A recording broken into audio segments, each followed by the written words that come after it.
Good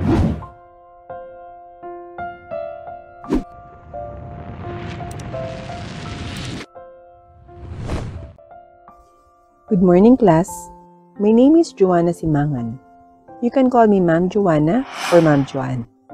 And I will be your advisor for school year 2017 to 2018. Bati ng guro sa mga estudyante. Unang araw iyon ng pasukan at ito ang unang araw ng pagiging guro ni Joanna. Natuwa si Joanna dahil noon pa man, noong bata pa lang siya, ay gusto na niyang maging guro. At ngayon, opisyal na siyang magtuturo sa sarili niyang klase. Good morning po, ma'am. Sabay-sabay na bati ng mga estudyante habang tumatayo. So for today, wala tayong pag-uusapan at wala din tayong lessons. Ngayong araw, gusto ko lang kayong makilala at batiin. Okay lang ba sa inyong lahat? Nakatanggap si Joanna ng hiyawan at ilang yes. At napasaya siya dahil masaya din ang kanyang mga estudyante. Alright then. So, magpapakilala muna tayo sa isa't isa. I have already introduced myself. So, kayo naman, students, simula sa'yo. Sabi ni Joanna, habang itinuro ang batang babae na nakaupo sa pinakalikod ng klase na mag-isa. Dahil ang mga upuan sa paligid niya ay hindi nakupuhan ng sinumang estudyante. Lumingalinga ang batang babae sa paligid bago siya tumayo at nahihiyang nagpakilala. Hello po, ang pangalan ko, ako po si Althea. Althea Tanyote po. At pagkatapos siyang magpakilala na, mabilis nang mupo ulit si Althea. Yun lang, nak. How about, sabihin mo sa amin ng higit pa tungkol sa iyong sarili. Like, favorite movie, favorite color. Tell us more about yourself, Althea. Para din makilala ka ng mga classmates mo. Udyok ni Ma'am Joanna. Pero napailing si Althea at umiwas ng tingin. Napag-alaman ni Ma'am Joanna na nahihiya si Althea kaya hindi na siya nagsalita tungkol dito at nagpatuloy sa pagpapakilala ng mga susunod na estudyante. Sa buong period, walang ginawa ang klase kundi magpakilala at magsaya kasama ang isa't isa. Pero kahit nagtatawanan at nagre-relax ang lahat ng estudyante kasama ang kanilang guro, tila napansin ni Joanna na isa sa kanila ay hindi nag-enjoy. Hindi nakita ni Joanna nang umiti o tumawang dalaga. Hindi man lang niya kinausap ang ibang estudyante. For the entire period, nakaupo lang siya sa upuan niya at may gumuguhit sa papel niya. Pagkatapos ng klase, dahil nag-alala si Joanna sa inaasal ng estudyante, tinawag niya si Althea sa teacher's lounge para kausapin siya. Althea, napansin ko na tila hindi ka ata nag-enjoy. May problema ba? Kung may problema ka, sabihin mo sa akin at tutulungan kita sa abot ng makakaya ko. Unang araw ng pasukan pa lang at nakasimangot ka na. Sabi ni Joanna habang naaawang nakatingin sa babaeng estudyante. Bilang ganti, napabuntong hininga si Althea habang sinabi niya, Okay lang po ako, Ma'am Joanne. Hindi niyo na po kailangang mag-alala sa akin. Sabi ni Althea. Hindi kumbinsido si Joanna sa sinabi niya at pakiramdam niya ay tiyak na may mali. Pero maaaring si Althea ay isang mahiyaing bata lang talaga. Kaya pinakawala na siya ni Joanna at nagpa siya na obserbahan na lang muna siya sa ngayon. Nang sumunod na mga araw, patuloy na binantayan ni Joanna si Althea. At ang napansin ni Joanna ay nahihiya lang talaga si Althea na makipag-usap kahit kanino. Pero sinusubukan pa rin niya at ginagawa ang kanyang makakaya upang sumali sa klase. Kaya ang hinala ni Joanna sa kay Althea ay tuluyang nawala. Maayos naman ang lahat at walang mali sa klase hanggang sa makalipas ang ilang linggo ay tuluyan ng hindi pumapasok si Althea sa paaralan. Sino ang kaibigan ni Althea dito? Tanong ni Joanna sa buong klase pagkatapos ng kanilang leksyon. Hindi na siya nagulat na makita ang walang nagtaas ng kamay dahil hindi naman talaga sinubukan ni Althea na makisalamuha sa kahit na sino. Tumungo si Joanna at lumabas. Pagdating niya sa teacher's lounge, mabilis niyang hinanap ang file ni Althea para maghanap ng impormasyon patungkol sa numero ng kanyang mga magulang. Nang matagpuan niya ito, mabilis na denial ni Joanna ang numero. Inabot ng maraming beses si Joanna sa pagdial ng numero dahil walang sumasagot hanggang sa may sumagot na sa ika-5 tangka. Hello? Si Mrs. Tanyote po ba ito? Tanong ni Joanna. At may umubo sa kabilang panig ng tawag bago sumagot. Opo, si Teresita Tanyote po ito. Matutulungan po ba kita? Ma'am, ako po si Joanna Simangan. Ako po yung homeroom teacher ng anak niyo na si Althea. Gusto ko lang pong magtanong kung okay lang po ba siya. Mahigit 1 linggo na po siyang hindi pumapasok sa paaralan. May problema po ba? Tanong ni Joanna. Bumuntong hininga si Mrs. Tanyote bago sumagot. Pasensya na po, ma'am. Pero hindi na yata magpapakita si Althea sa paaralan. Hindi ko na siya kayang papasukin sa paaralan dahil sa problema sa pananalapi. Kaya nagpa siya si Althea na tumigil na ng tuluyan sa pag-aaral at tulungan na lang ako sa pagtatrabaho. Nagulat si Joanna. Mabilis na natapos ang pag-uusap ng dalawa at ibinaba ni Joanna ang tawag na may gulat na ekspresyon pa rin sa muka. Makalipas ang ilang oras, bandang 6:00 ng gabi, abala si Althea sa paglilinis ng kanilang sala nang biglang may kumatok sa kanilang pintuan. Sandali lang po, sigaw niya habang binubuksan ang pinto. Sino? Joanna! Nagulat si Althea nang makita ang kanyang guro. Hello anak! Nakangiting bati ni Joanna at agad namang binuksan ni Althea ang pinto para makapasok siya. Ma'am, ano pong ginagawa niyo dito? Tanong ni Althea. At mabilis na ipinaliwanag ni Joanna na sinabi na sa kanya ng kanyang ina ang nangyari. Napayuko si Althea sa iya. Pasensya na po, hindi ko po sinasadyang manggulo dahil sa hindi ko pagpasok sa eskwelahan. Kailangan ko lang po talagang tulungan ng aking ina. Kung pupunta po ako sa paaralan, kailangan niyang bayaran ang lahat ng aking mga gastos mula sa aking mga proyekto at mga pananghalian at hindi ko po nais na gumastos ang aking ina ng marami dahil kailangan niya din po ng pera. Kaya pasensya na po. Humingi ng tawad si Althea, ngunit mabilis na sinabi sa kanya ni Teacher Joanna na ayos lang at wala siyang ginawang mali.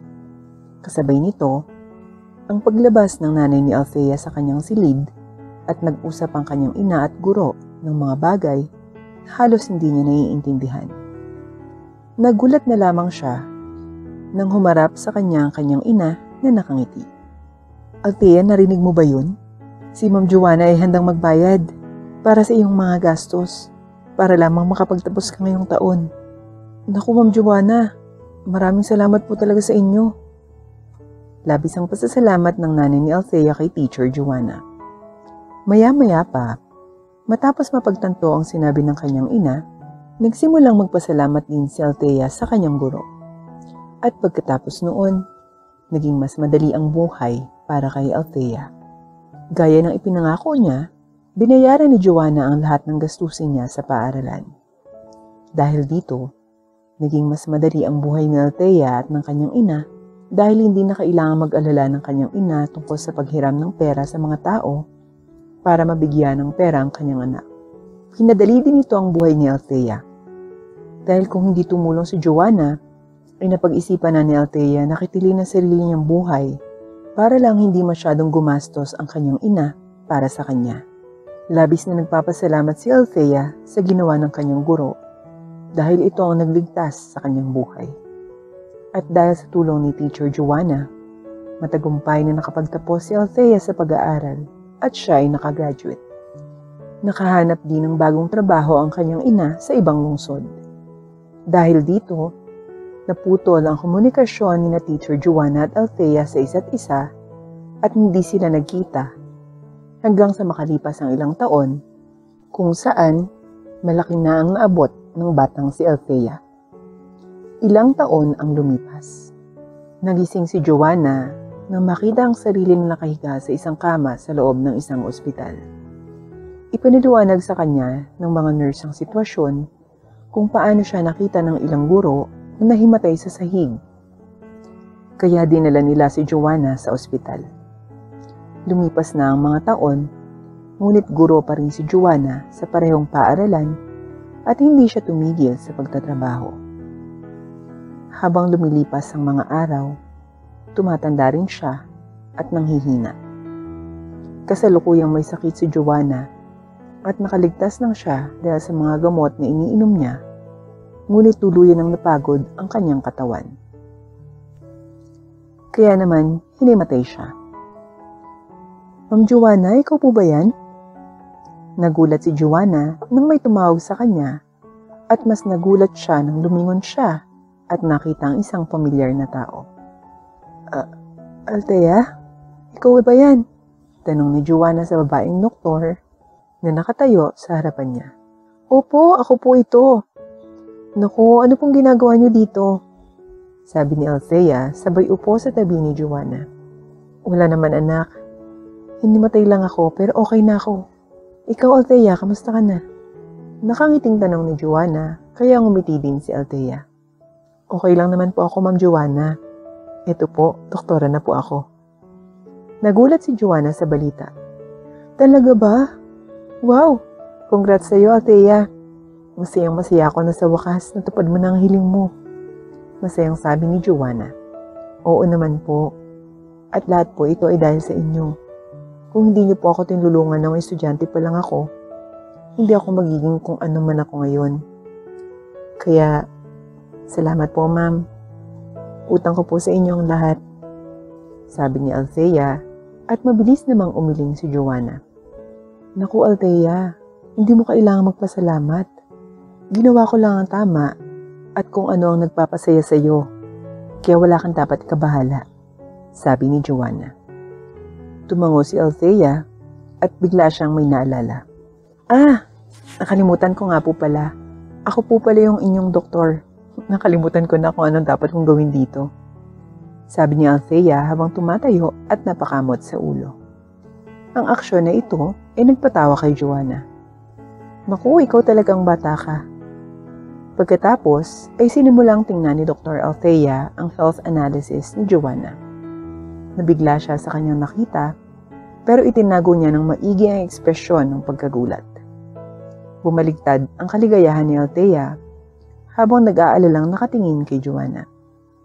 Ma'am, nauutal na sabi ni Althea bago siya nag-ipon ng lakas ng loob para sabihin ang nakita niya sa papel. Nanlaki ang mga mata ni Joanna nang marinig ang sinabi ni Althea. Ganun ba? Salamat sa pagpapaalam sa akin, Althea. Sabi ni Joanna habang nakayuko sa lungkot. Agarang operasyon? Parang hindi ko mababayaran yan na.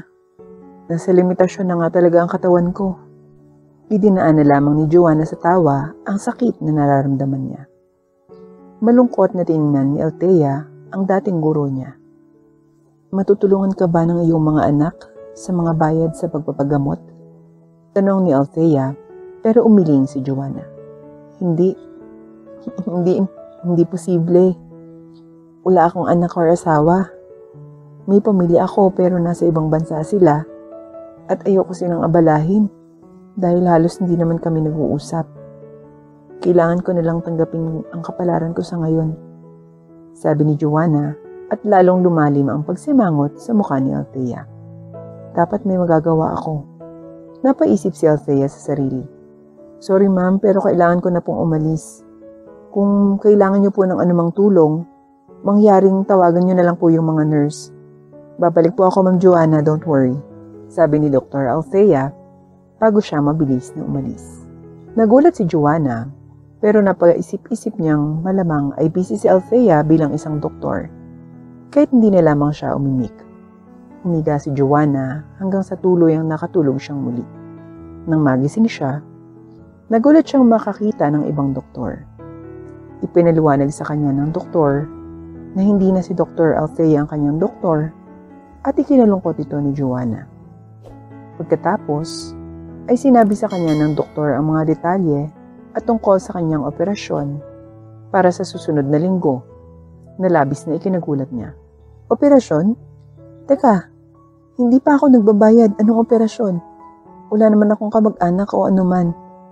Baka hindi akong tamang pasyente na dapat mong harapin. Tumingin ang doktor sa papel na hawak niya bago niya ibinalik ang tingin kay Joanna. Hindi po ma'am, hindi po ako nagkakamali. Ikaw ay dapat na pasyente ni Dr. Althea. Ngunit na-move ka sa akin at ang iyong pangalan ay Joanna Simangan. 45 taong gulang. Walang anumang komplikasyon. Hindi makapaniwala si Joanna. Kung gayon, kung hindi ito isang pagkakamali, sino ang nagbayad ng pera sa operasyon ko? Tanong ni Joanna, ngunit sinabi ng doktor na bawal niyang sabihin ang mga detalye, kaya naman tumahimik si Joanna. Pero alam na niya kung sino ang nagbayad kahit hindi na siya magtanong. Nais din ni Joanna na gumaling at plano niyang pasalamatan ang nagbayad ng kanyang operasyon sa oras na makita niya ito. Bago ang kanyang operasyon, binisita siya ni Dr. Althea na labis na ikinatuwa niya. Pasensya na po ma'am, naging abala po ako sa trabaho kaya hindi kita nabisita. Humingi ng tawad si Althea. Naku, ikaw talagang bata ka. Hindi talaga ako makapaniwala sa iyo. Pero natutuwa ako. Salamat sa paggawa nito at salamat sa pagbabayad para sa aking operasyon. Hindi man lang mukhang nabigla si Althea na alam ni Joanna ang ginawa niyang iyon. Oo naman po, noon pa man ay gusto ko nang ibalik ang pabor at ito ay ang perpektong pagkakataon na gawin ito. Malaki ang bahagi mo sa buhay ko, Miss Joanna, at nagpapasalamat ako sa iyo, kaya naman ngayong araw, gagantihan kita ng iyong kabutihan. Makangiting sabi ni Althea. Nagkaroon muna ng konting usapan ng dalawa bago tuluyang dumating ang oras ng operasyon ni Joanna. Hindi ka mapapahamak. Pangako, Miss Joanna. Si Dr. Capio ay isang mahusay na surgeon. Walang masamang mangyayari sa iyo. Sabi ni Althea para pakalmahin si Joanna at nakakagulat na gumana naman ito. Oo naman. May tiwala ako sa sinasabi mo. Kung gayon, paalam mo na, magkita tayo pagkatapos ng operasyon. Sabi ni Joanna bago iginulong ang kanyang kama sa operating room. Nang sa wakas ay natapos na ang operasyon, laking pasasalamat ni Althea na siya ay kasalukuyang naka-on call kaya wala siyang masyadong ginagawa. Matapos niya matanggap ang balita na natapos na ang operasyon ni Joanna, halos tumakbo siya sa kanyang silid. At nang makapasok siya sa kwarto, lumawak ang ngiti niya nang makitang payapa na kumakain si Joanna sa kanyang kama. Naging matagumpay ang operasyon. Walang makakapantay sa saya na naramdaman ni Althea nang makita niyang payapang kumakain si Joanna sa kanyang kama. Dahil sa wakas, dumating na rin ang araw kung saan iniligtas ni Althea ang buhay ni Joanna, gaya ng pagliligtas ni Joanna sa buhay niya noong siya ay bata pa.